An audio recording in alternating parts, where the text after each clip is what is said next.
Good afternoon, everyone, and welcome to Tesla's second quarter 2023 Q&A webcast. My name is Martin Viecha, VP of Investor Relations, and I'm joined today by Elon Musk, Zachary Kirkhorn, and a number of other executives. Our Q2 results were announced at about 3 p.m. Central Time in the update deck we publish at the same link as this webcast.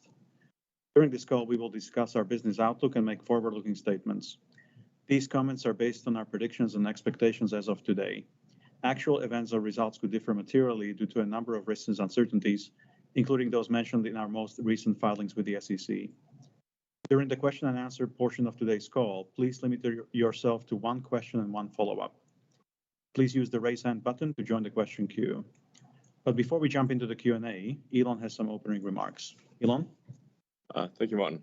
So just a Q2 recap. In Q2, we achieved record vehicle production and deliveries and record revenue of about $25 billion in a single quarter. And Model Y became the best-selling vehicle of any kind globally in Q1, surpassing the likes of Corolla and Golf. So it was the number one vehicle of any kind, including vehicles that are sell at a far lower price. This is, I think, an incredible achievement by the Tesla team, and just a huge thank you to our customers for their support. This came in spite of high interest rates and a lot of macro uncertainty, and nonetheless, we managed to achieve operating margin of about 10%. We continue to target 1.8 million vehicle deliveries this year, although we expect that Q3 production will be a little bit down because we've got summer shutdowns for a lot of factory upgrades. Just probably a slight decrease in production in Q3 for sort of global factory upgrades. In the long term, autonomy, we think, is going to just drive volume through the ceiling next level. And our sort of future robotaxi products, dedicated robotaxi products, we think have like quasi-infinite demand. The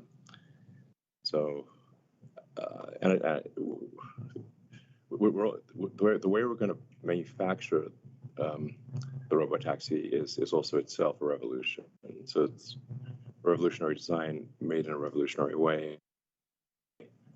It'll be by far the highest units per hour of any vehicle production ever. So we're very excited about that. With respect to Autopilot and Dojo, in order to build autonomy, we also need to train our neural net with data from millions of vehicles. The more, this has been proven over and over again, the more training data you have, the better the results. There are times where we see basically in a neural net, basically it's sort of at 1 million training examples, it barely works. At 2 million, it slightly works. At 3 million, it's like, wow, okay, we're seeing something. But then you get to like 10 million training examples. It's like, it becomes incredible. There's just no substitute for a massive amount of data. And obviously Tesla has more vehicles on the road that are collecting this data than all other companies combined by, I think, maybe even an order of magnitude. So I think we might have 90% of all, or a very big number. The success in AI endeavors is a function of talent, sort of unique data, and computing resources. And we have outstanding capabilities in all three arenas. And I really just don't know how anyone could do what we're doing, even if they had our software and had our computer, if they did not have the training data. So speaking of which, our Dojo training computer is designed to significantly reduce the cost of neural net training. It is designed to, it's somewhat optimized for the kind of training that we need, which is video training. We just see that the need for neural net training, again, talking about being quasi-infinite things, is just enormous. I think we expect to use both NVIDIA and Dojo, to be clear. But we just see a demand for really vast training resources. And we think we may reach in-house neural net training capability of 100 exaflops by the end of next year. So to date, over 300 million miles have been driven using FSD beta. That 300 million mile number is going to seem very small very quickly. It'll soon be billions of miles, then tens of billions of miles. FSD will go from being as good as a human to then being vastly better than a human. We see a clear path to full self-driving being 10 times safer than the average human driver. So, and between Autopilot, Dojo computer, our inference hardware in the car, which we call sort of hardware 3, 4, but it's really dedicated. It's a high efficiency inference computer that's in the car, and our Optimus robot. Tesla is clearly at the cutting edge of AI development. With regard to our Cybertruck, we continue to build release candidates of the Cybertruck on our final production line in Austin. I'm actually here in Austin at the Gigafactory. This is the first truck that we're aware of that will have 4 doors, over a 6-foot bed, and will fit into a 20-foot garage. So it's sort of biggish on the outside, but it's even bigger on the inside. So I think that's one of the elements of good design is it should feel bigger on the inside than it looks on the outside. And this is no small car, but we really cared about the exterior dimensions of the Cybertruck down to the last millimeter. So it's just we're trying to get right in the middle of the Goldilocks zone, not too big, not too small, and then really maximize the utility of the volume. And we can't wait to start delivering it later this year. Some other highlights: our global supercharging network now stands at over 50,000, roughly 50,000 connectors and over 5,000 locations. As I think a lot of people are aware, the Tesla charging standard, which we made open source, and is now called the North American Charging Standard.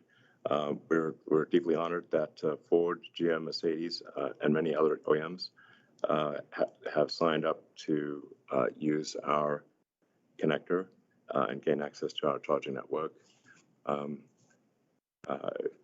We strongly believe in helping other car companies to accelerate the EV revolution and just trying to do the right thing in general. So that's our goal there.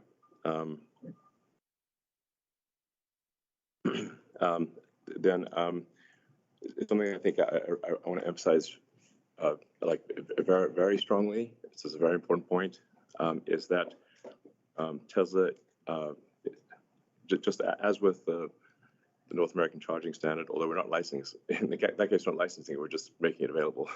but we are very open to licensing our full self-driving software and hardware to other car companies. And we are already in discussions with, early discussions with a major OEM about using the Tesla FSD. So we're not trying to keep this to ourselves. We're more than happy to license it to others. And lastly, our new lithium refinery and cathode facility are progressing well. Then in conclusion, we continue to focus on making as many cars as we can while maintaining healthy financials.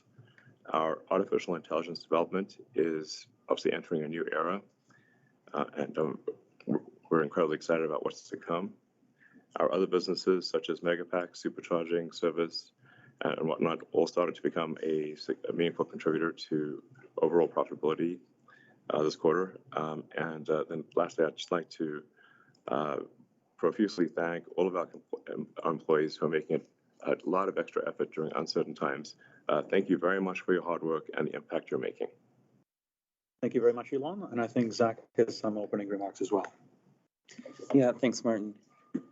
As Elon mentioned, Q2 was another record quarter of production and deliveries, as well as records in profit for our energy and services and other businesses. Congratulations again to the Tesla team on the continued progress. As we navigate through a period of economic uncertainty, rising interest rates, volatility in consumer confidence, and regulatory change, I want to comment on our financial approach. First, the single most important priority is to ensure we are continuing to invest heavily in the core technologies that will drive the long-term value of the business. This includes increasing spending on AI-related technologies such as full self-driving, Optimus, and Dojo, as well as new products such as Cybertruck, our next-generation platform, and the Semi, as evidenced by the continued growth in our R&D spend. This also includes continuing our investments in capacity expansion, not only in our vehicle factories, but also our supercharging network, service, internal applications, and battery processes, as we continue with meaningful capital expenditures to lay this foundation for the future. Second, we continue to work towards our goals of maximizing volumes on both our vehicle and energy business, but most importantly, doing so in a way that generates the capital to continue our pace of R&D and capital investments. This requires a strong focus on per-unit COGS reductions in each of our key businesses, as well as working capital improvements on raw materials, work-in-process inventory, and customer AR, all of which progressed appropriately in Q2. If we look specifically at our automotive business, our gross margin showed a modest reduction and remained healthy, despite action taken to further improve vehicle affordability early in the quarter. We realized per unit cost improvements in nearly every category, including material cost and commodities, manufacturing costs, and logistics, while also continuing to rapidly increase the build rate in our Austin and Berlin factories. For our energy business, we improved margins and gross profit, driven by cost reductions and deal economics, particularly with Megapack. As a reminder, storage volumes are typically volatile sequentially based on the types of projects and their specific revenue recognition milestones. As we look forward to the rest of the year, I want to reiterate Elon's comments on Q3 volumes driven by planned downtimes for factory upgrades. These upgrades will also carry some amount of factory idle cost, however, we are working to minimize as much as possible. It's also important to keep in mind the uncertainty in the macro environment, which can impact our execution positively or negatively in the near term. Regardless, we continue to remain dynamic with a focus on fundamental efficiency and a long-term outlook. Congratulations again to everybody on a great quarter. Thank you very much, Zach. And let's go to investor questions. The first question on licensing FSD we've already answered, so let's go to the second one. The second question is, what is the status of 4680 cells? How far are you from the specs you laid out on Battery Day? When do you expect to achieve what you laid out on Battery Day? Yeah, first I'll just start with a little bit of a production update. So in Texas, 4680 cell production increased 80% Q2 over Q1, and the team surpassed 10 million production cells produced here in Texas, so congrats to the team for that. Their focus on yield reduced our scrap bill by 40% quarter over quarter, and that resulted in a 25% reduction in cell COGS. Here in Texas, we're preparing to launch our Cybertruck cell, which is 10% higher energy density than current production. That was accomplished through process and mechanical design optimization. As we scale Cyber cell production through the end of the year and early next, we should be in a comfortable place on cost per cell. Against our battery energy density targets, the Cyber cell is at our expectations on a like-for-like electrochemistry basis. We're yet to integrate silicon or in-house cathode production, both reviewed on Battery Day, which do bring significant further energy density and cost improvements, but that is a topic for another day. Lastly, it is important to remember that most of what we focused on at Battery Day was the Tesla-engineered 4680 production system and the improvements we strove to achieve on equipment, factory density, capital cost, and utility cost reduction, all of which we are realizing in our Texas scale-up to date.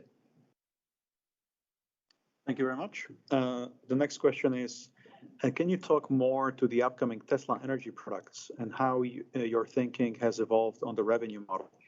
Given Tesla's AI capabilities, how do you see the long-term mix between hardware margin and recurring software margin from AutoBidder as this segment accelerates? We can't comment on future product roadmap, but I can provide a quick energy Q2 update.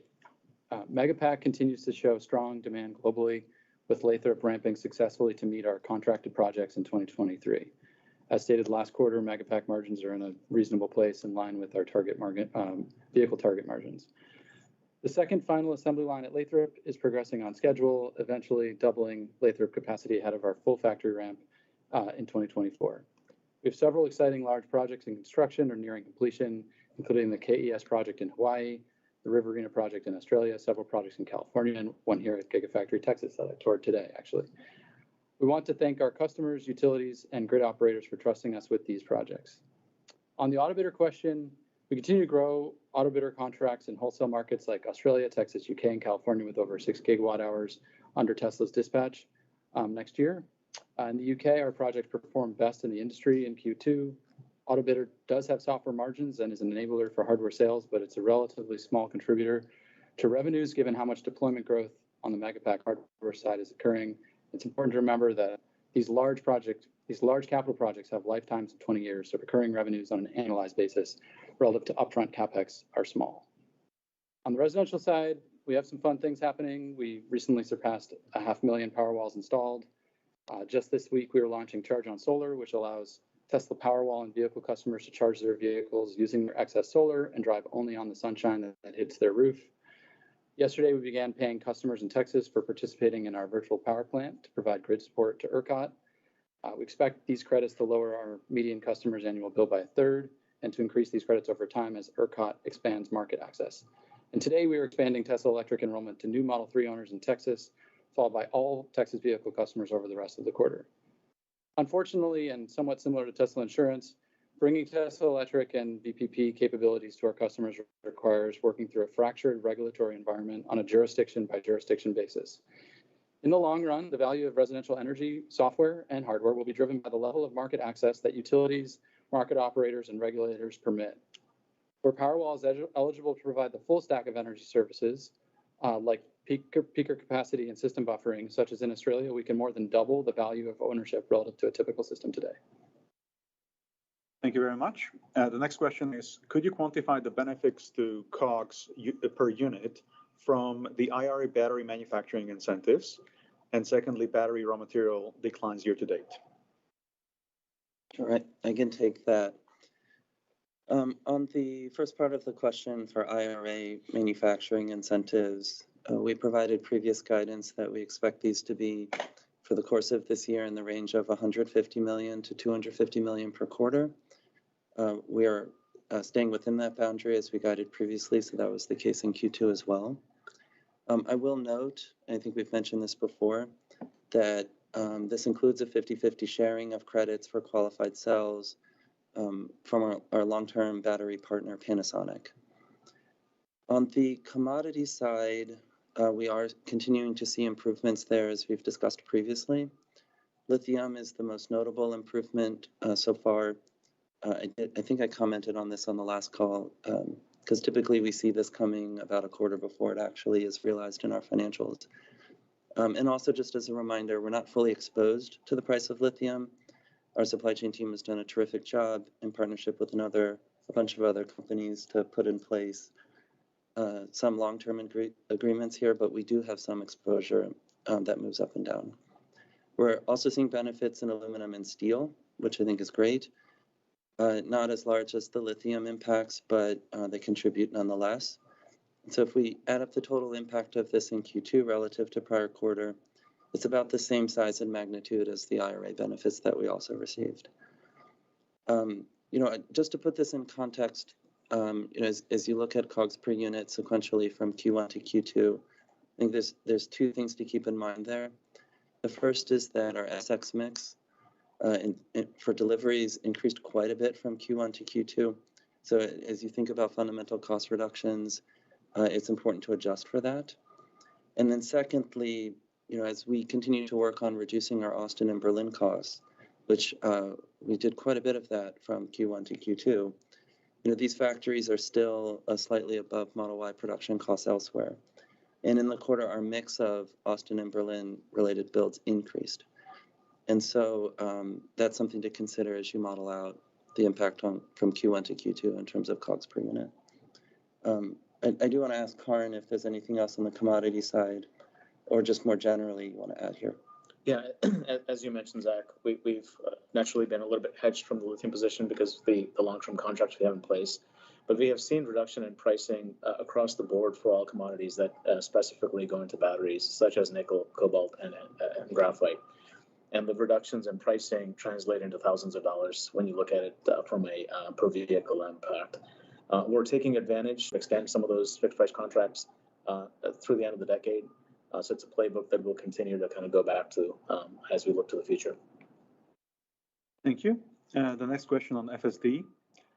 Have you considered allowing FSD transferability as a lever to allow existing customers to upgrade to a new Tesla instead of being locked into an existing car due to the price of FSD? Yeah, this is a question we get asked a lot.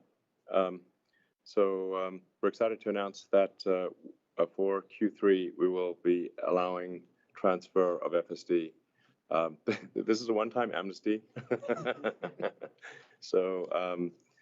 It needs to be you need to take advantage of it in Q3, but or at least place the order in Q3 within reasonable delivery timeframes. I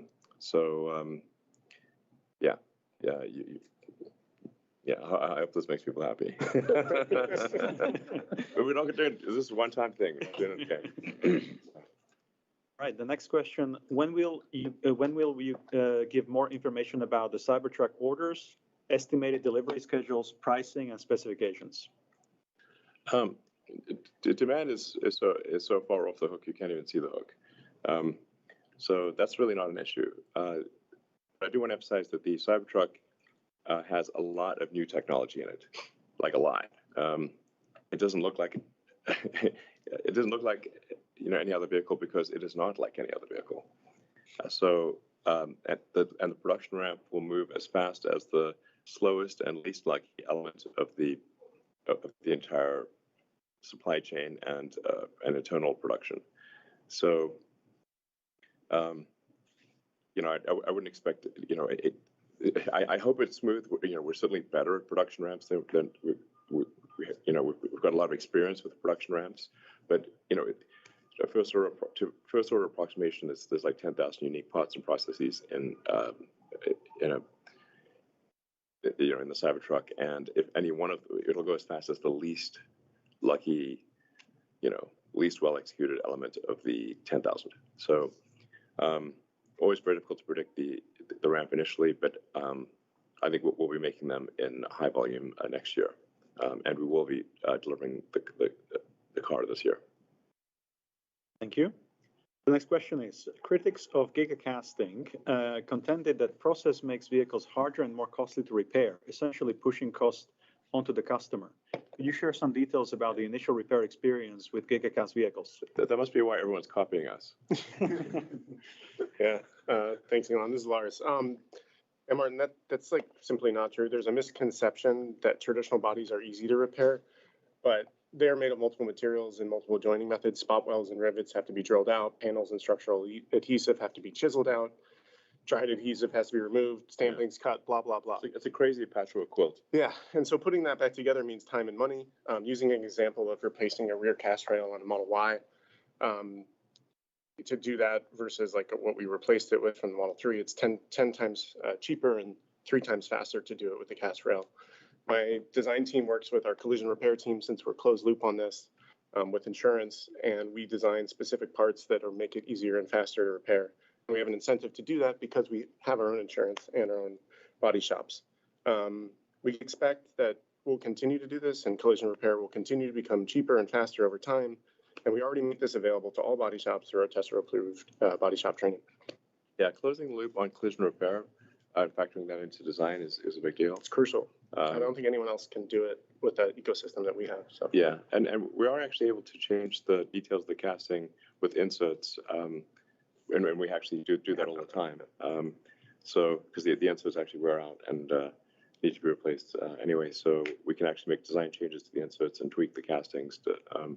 But the casting, basically a cast rear body or front body is lighter, cheaper, better for noise, vibration, and harshness, much easier to manufacture, and it's better in every way. And that's why so many other car companies are copying us.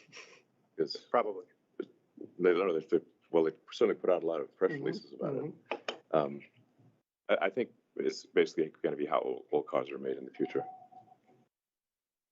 Thank you. Next question. How many Optimus bots have been made, and when will they be able to start performing useful tasks? 10 million.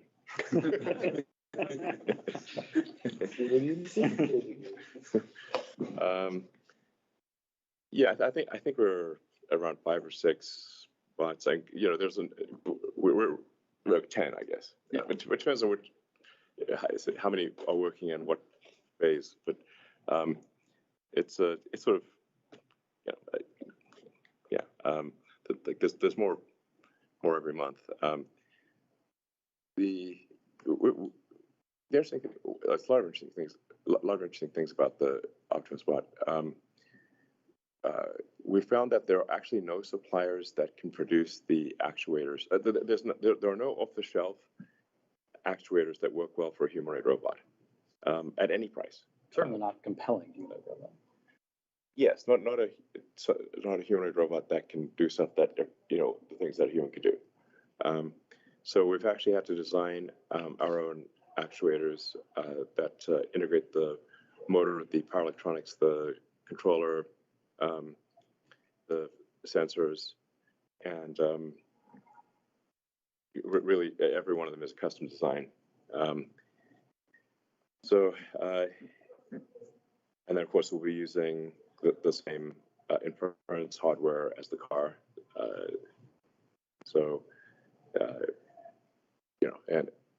But we are in designing these actuators, designing them for volume production, so that they're not just lighter, tighter, more capable than any other actuators that we're aware of that exist in the world.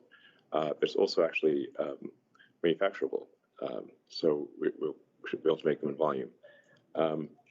The first Optimus that will have all of the Tesla designed actuators, sort of production candidate actuators, integrated and working should be around November-ish. And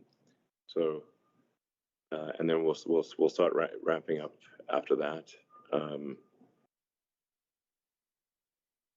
In terms of when we'll be able to do some useful things, we'll first be trying this out in our own factories and just proving out its utility. But I think we'll be able to have it do something useful in our factories sometime next year. I would be, I'm pretty confident of that.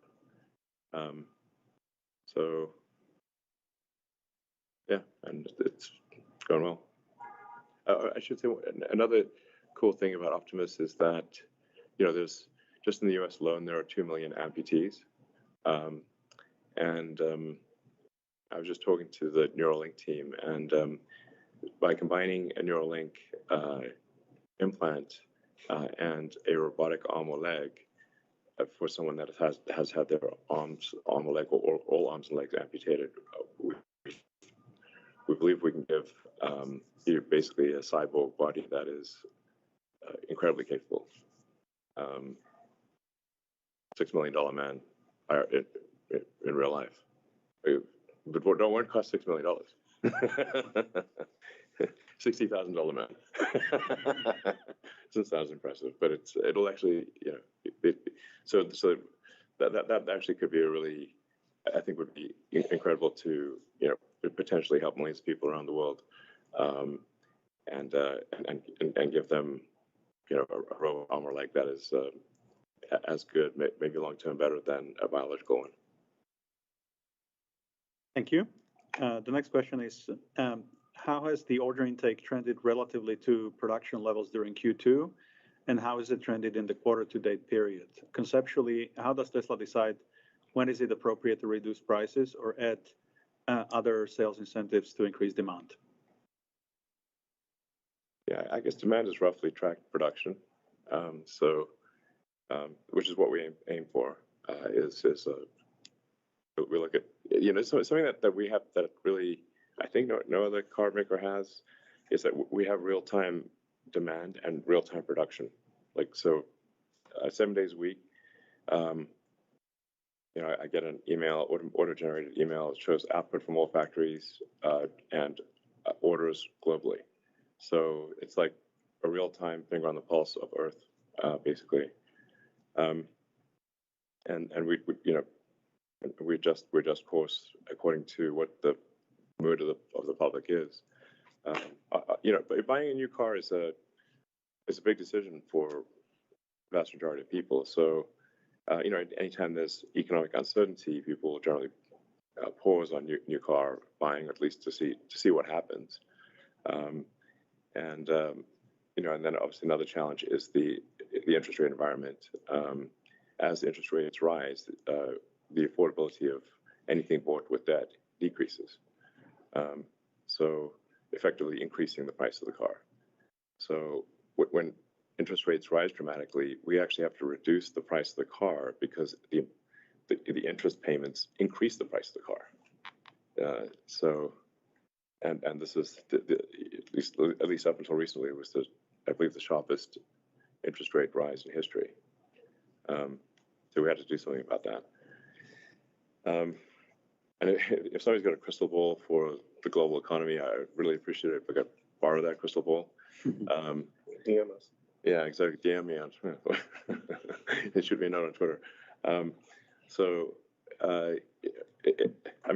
One day it seems like the world economy is falling apart, and the next day everything's fine. I don't know what the hell's going on. To be totally frank, I wish I did. That's why I say, like, I always on Twitter I posted, like, just really advising, because I care a lot about the sort of the small shareholders, especially ones that have stuck with us through thick and thin. I love you guys, and we can't control these macro shock margin loans in times that are turbulent. If times are not that turbulent, actually a margin loan can be a smart move within reason. But we're in, I would call it, turbulent times.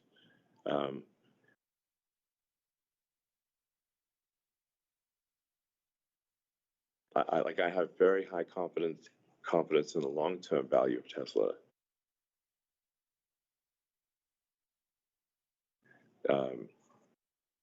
I see it really, see a path to a.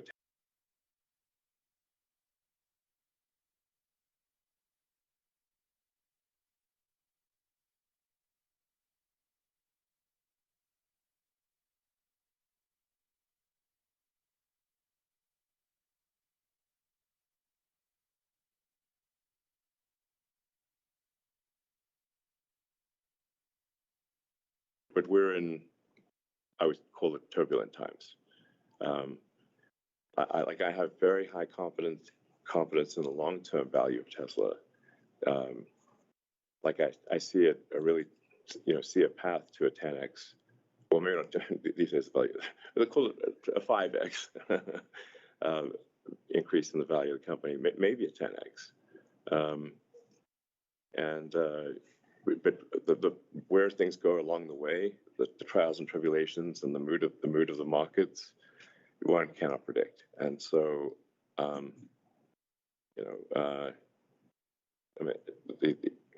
the old adage of buy and hold is right. For investment advice, I say, like, identify a company whose products you love. See if they, does it seem like they'll continue to make good products or great products? Buy that stock and hold it. That's it. You will win. The reason companies exist is to make goods and services, ideally great goods and services. They don't exist for any other reason. They shouldn't. So that's why you should buy a stock of a company that makes great products and has a great future pipeline. It's common sense, actually. And then generally, if you provided you're confident about what that company's products or services are, when the market panics, buy, and when the market is, overly exuberant, you can sell. I'm not recommending you sell Tesla, but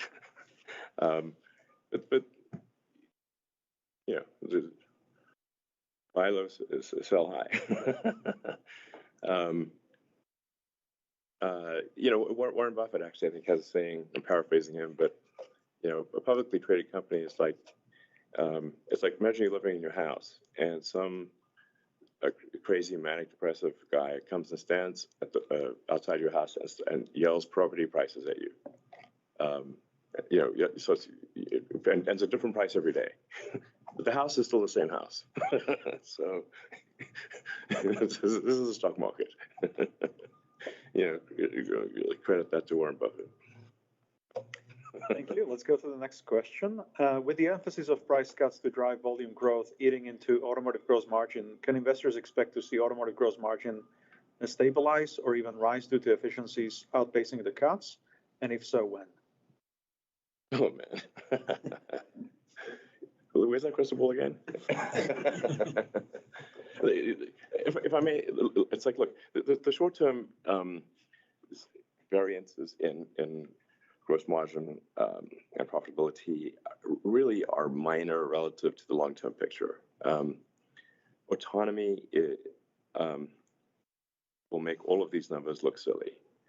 I'd recommend looking at ARK Invest. I think their analysis is very good. It's the best,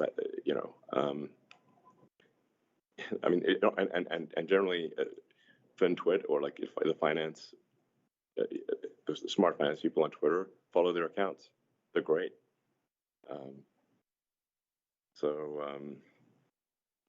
That's that's in my opinion where you'll get the best info. I strongly believe Tesla is a big long-term investment, and don't sweat it when things go up and down. In fact, if the market panics, buy. If the market's a little too exuberant, sell at the time. But just generally, like I feel confident. We will deliver over long term, but can't control short term. So, and the autonomy is really where it's at. I mean, Zach, what do you? Oh, I fully agree with you. I think the only thing in the short term that matters is what I said in my opening remarks, which is, are we generating enough money to continue to invest? And, the portfolio of products and technologies that the technical teams are investing in right now, this is intense. It's intense in terms of investment. It's intense in terms of potential. Frankly, I think it's ridiculous that we have positive free cash flow in a capital-intensive business while investing massive amounts of money in new technology. That is super hard. And vertical integration. It's not even just like new products, but also. Yeah, we actually make our shit. Yeah. We don't. And so, to others, but. Sorry, shouldn't curse in boarding school. And so, at least from my perspective, what matters is continuing to generate the cash to invest. That means continuing to be hyper-focused on near-term cost reduction, because everything we do in near-term cost reduction provides capital to reinvest. Hyper-focused on working capital management, of which we've made quite a bit of progress there on the raw materials and WIP side of that. We've been very focused on accounts receivables as well to ensure that we can continue to reinvest the cash. That this is what we're focused on. Yeah. And, so there's, a set of this that we control. We have a pipeline of cost reductions. We are getting tailwinds in the commodity space right now, as Karn mentioned. That's helpful. Variability around average selling prices, goes back to Elon's point. We don't control interest rates. We don't control macro consumer sentiment. But we have an obligation to be responsive to that, to ensure that we're matching supply and demand and keeping things balanced. And so this is how we're managing the next handful of quarters. Soon enough, these quarters will be behind us. They won't be part of the present value of future cash flows of the business. And so we want to make sure we keep that view and make sure that the long term of the business is exactly the way that we want it to be. Well said. Yeah. All right, thank you very much. And now let's go to analyst questions. The first question comes from Dan Levi from Barclays. Dan, feel free to unmute yourself. Great. Good evening. Thank you. Wanted to start first with a question about your efforts in AI and Dojo. It's pretty clear. It sounds like you're accelerating your focus. Can you maybe provide us with a sense of what the process is of refining a product? Is it more machines? And maybe you could give us a sense of, when the payout when you start to see the payout and what the resource outlay is, what should we expect on the OpEx front as a result of this? Sorry, are you saying how much are we going to spend on Dojo, or? Yeah, R&D of Dojo. Yes. Well, we're not going to be open loop on our Dojo expenditures, so, but I mean, I think we will be spending, certainly north of $1 billion over the next year on through the end of next year. It's well over $1 billion in Dojo, yeah. So, I mean, we've got a truly staggering amount of video data to do training on. And this is another thing. I don't like in order to copy us, you also need to spend billions of dollars on training compute. I mean, it's like, and it's also hard to, you need the data and you need the training compute. It's like, think of all the things needed to actually achieve this at scale for a generalized solution for autonomy. This is one of the hardest problems ever. You see a lot of AI companies doing, LLMs and whatnot. And I'm saying, if they're so great, why can't they make a self-great driving car? Because it's harder. That's why. But I do think that's I think there's some great AI companies out there. But just fundamentally, the staggering amount of data we've got to process has got to be processed somehow. And custom silicon is the best way to do that. So that's what Dojo is designed to do is optimized for video training. It's not optimized for LLMs. It's optimized for video training. With video training, you have a much higher ratio of compute to memory bandwidth. Whereas LLMs tend to be memory bandwidth choked. So that's it. I mean, but like I said, we're using a lot of NVIDIA hardware, and we continue to we'll actually take the NVIDIA hardware as fast as NVIDIA will deliver it to us. Tremendous respect for Jensen and NVIDIA. They've done an incredible job. And frankly, I don't know if they could deliver us enough GPUs, we might not need Dojo, but they can't. So they got so many customers. They've been kind enough to nonetheless prioritize some of our GPU orders. Yeah, the sheer magnitude of video training, because like I said, we're not trying to just get as good as human. We want to get to 10 times better than human, maybe 100 times better than human. Right now, I believe there's something on the order of 1 million automotive deaths per year, and then if you say permanent serious injuries, I think it's probably closer to 10 million per year. So it matters if you're you're twice as good as human, 10 times, like 10 times better than human would still mean 100,000 deaths and 1 million severe permanent injuries. So it's like, okay, well, we'd rather be 100 times better. So there's really, it's a march of nines, and we want to achieve as perfect safety as possible.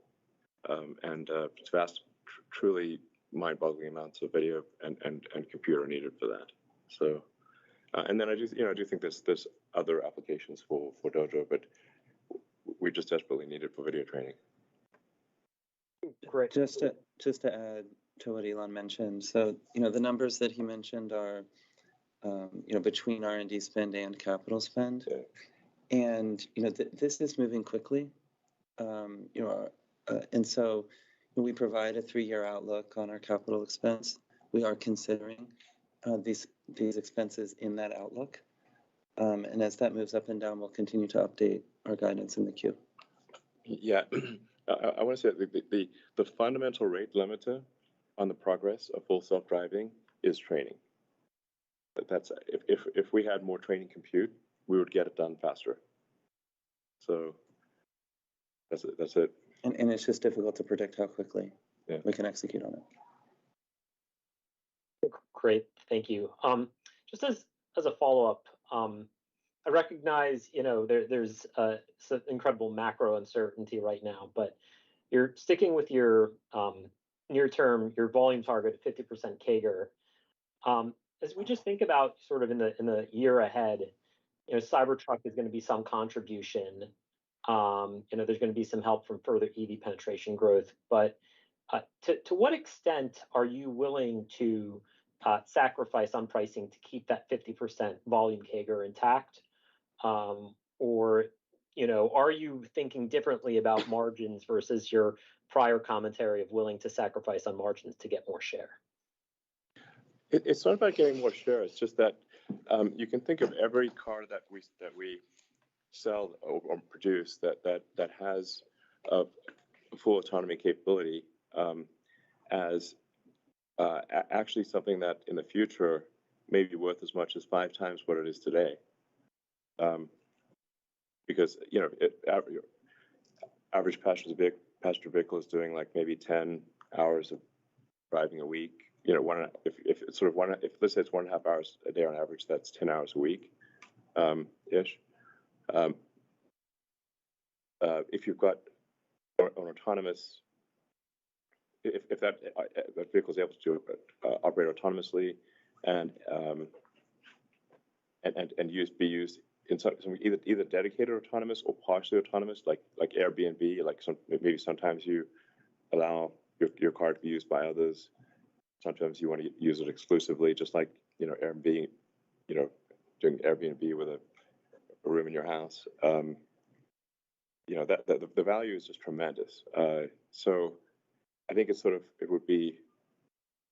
I think it does make sense to sacrifice margins in favor of making more vehicles, because we think in the not too distant future they will have a dramatic valuation increase. I think the Tesla fleet value increase at the point at which we can upload full self-driving and it's approved by regulators will be the single biggest step change in asset value maybe in history. Thank you. Let's go to the next analyst. The question comes from Emmanuel Rosner from Deutsche Bank. Thank you very much. 2 questions from me as well. First, following up on the autonomy. So, before you start launching these dedicated robotaxi vehicles on existing vehicles, you're improving FSD, incrementally. What is your latest targeted timing to essentially release a non-beta version or an eyes-off version that would trigger much higher take rates?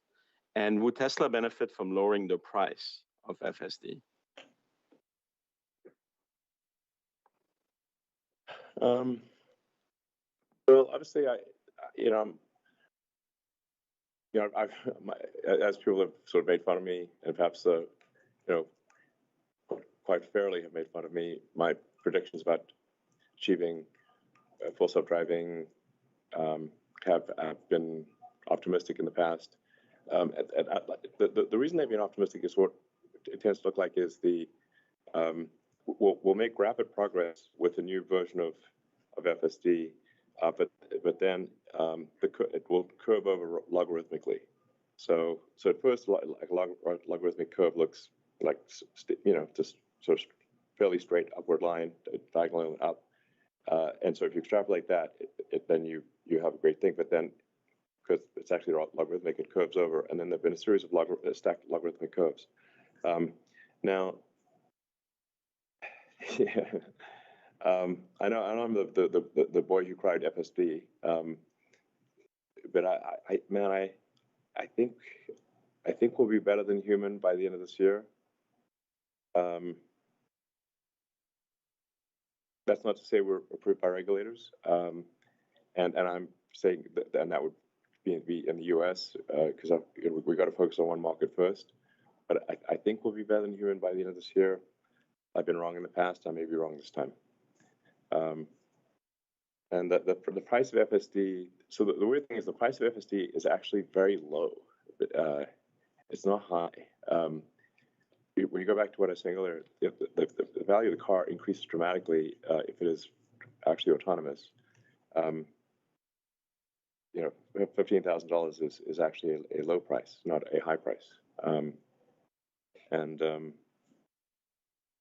Now we will offer, and I think we do sort of offer FSD as a sort of monthly subscription, although like most people don't know that. So I'd recommend like maybe trying it out as a monthly subscription, so you don't have to go with the $15,000 thing. But I think, obviously if the car is worth several times its original price, $15,000 is actually a low price for FSD. Thank you. And the next question comes from William Stein from Truist. William, go ahead and unmute. Great. Thank you very much for taking my question. I'd like to ask about to stick on this AI topic. We've read, with great interest the developments in Dojo today, and you've spoken about FSD. But you've also, Elon, you've started this X.AI company, and for investors that think that there might be quite a bit of value in the AI features and products of Tesla, it might be concerning to see you, pursuing another endeavor where AI is the focus. So can you talk about how X.AI might overlap, might perhaps compete with Tesla, or in other ways, perhaps it enhances the value of what Tesla does? Thanks very much. Yeah, I think it will actually enhance the value of Tesla. There really were just some of the world's best AI engineers and scientists that were willing to join a startup, but they were not willing to join a large, sort of relatively established company like Tesla. So I was like, that's actually how it got started. I was interviewing a few people, and they're like, no, we want to do a startup. I was like, and that's all. I couldn't convince them to join Tesla. So I was like, okay, well, better it's a startup that I run than they go work somewhere else. That's kind of the genesis of XAI. And XAI is focused on sort of AGI. So it's, but I'd like to say, I think there will be some value that XAI brings to Tesla.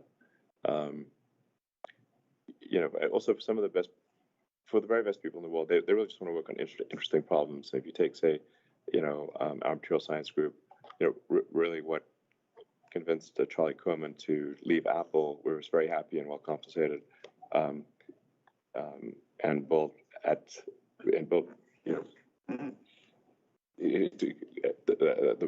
what we think is the best material science group in the world, was that he got to work at both Tesla and SpaceX. He wasn't willing to leave Apple if it was just Tesla, but he was willing to do it if it was Tesla and SpaceX. So sometimes to get the best talent in the world, that's the kind of thing you need to do, and that actually has been very beneficial to Tesla. So. If I can squeeze one more mundane question in, I wonder if you think you can hit the 1.8 million unit number with current pricing, or do you anticipate needing to continue to lower prices? Because it seems like they've stabilized. The trends have stabilized in the last maybe month and a half. Should we expect a sort of continued decreases or more stabilization for the rest of the year?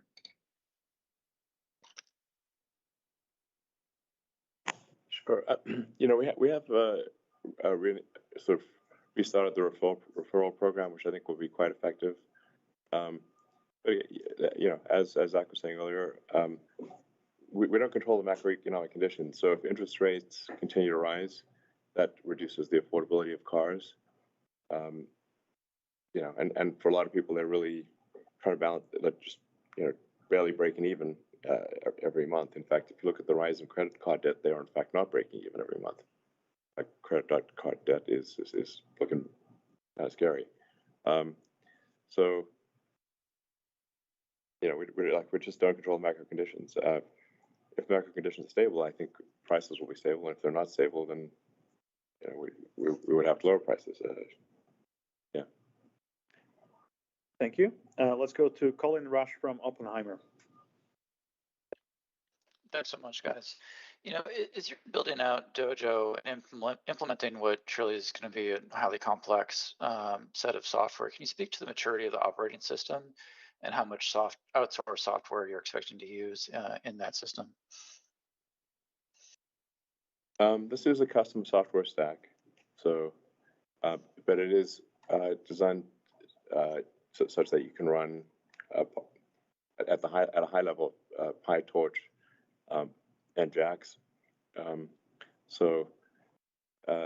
then we have to customize it to actually run on a custom silicon. So the software stack is a combination of open source software and then Tesla software all the way to the bare silicon, which is the case for the inference computer in the car. Okay, thanks so much. That's super helpful. And then can you speak to how you're managing some of the geopolitical risks relative to your capacity expansion? Obviously, as you guys continue to grow at this rate, you're going to be putting some folks out of business, and there's going to be some impacts around regional economies. So just want to understand how you're thinking about that in terms of some of your CapEx plans and how you're managing some of those relationships with different countries and regions.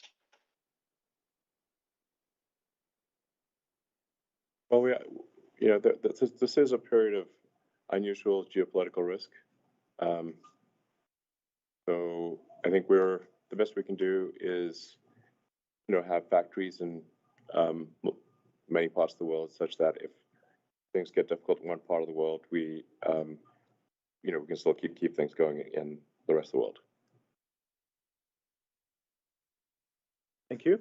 The next question comes from Mark Delaney from Goldman Sachs. Thank you very much for taking the question. Tesla has been making progress reducing cost and did so again last quarter. Can you give an update on when you think automotive COGS per vehicle could be under the historical $36,000 per vehicle level, and what are the key puts and takes to get there? I think I was asked this in the past. This is very difficult to forecast. There's a series of costs that we manage. There's a series of costs in which we don't control. And so, particularly on the commodity side, where labor costs go, et cetera, it's just hard to say. Yeah, we saw very strong inflationary pressures for a while last year, and now which obviously makes it very difficult to reduce COGS. And now we're seeing what seem to be deflationary pressures. Certainly, deflationary.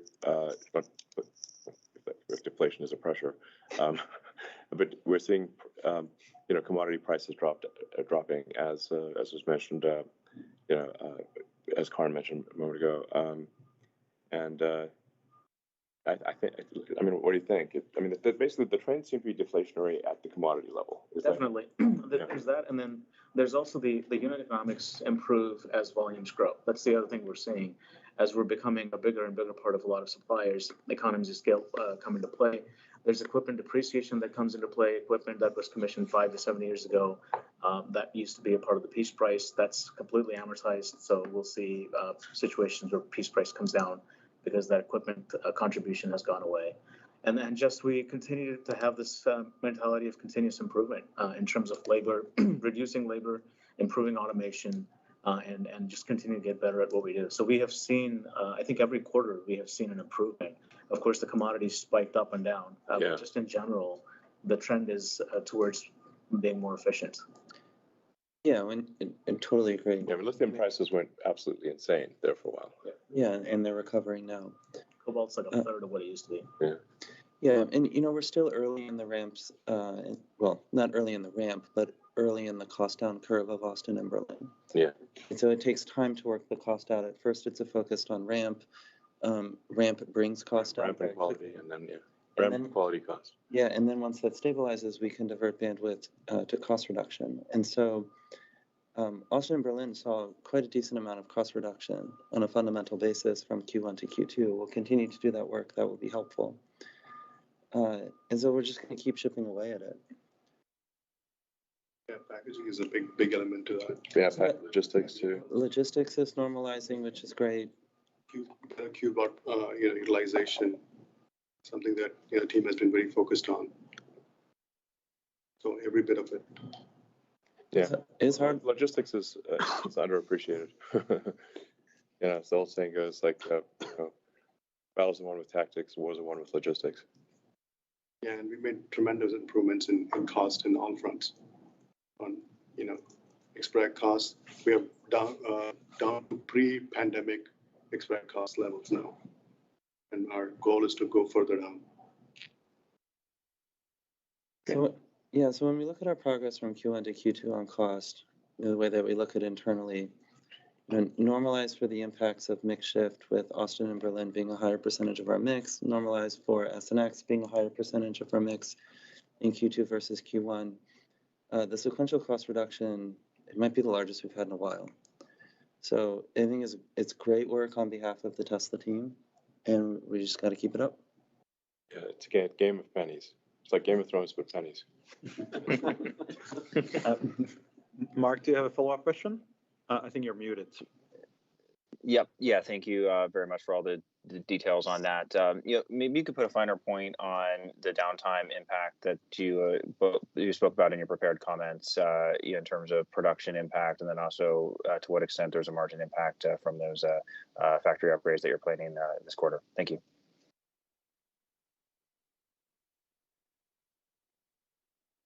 Yeah, the downtime,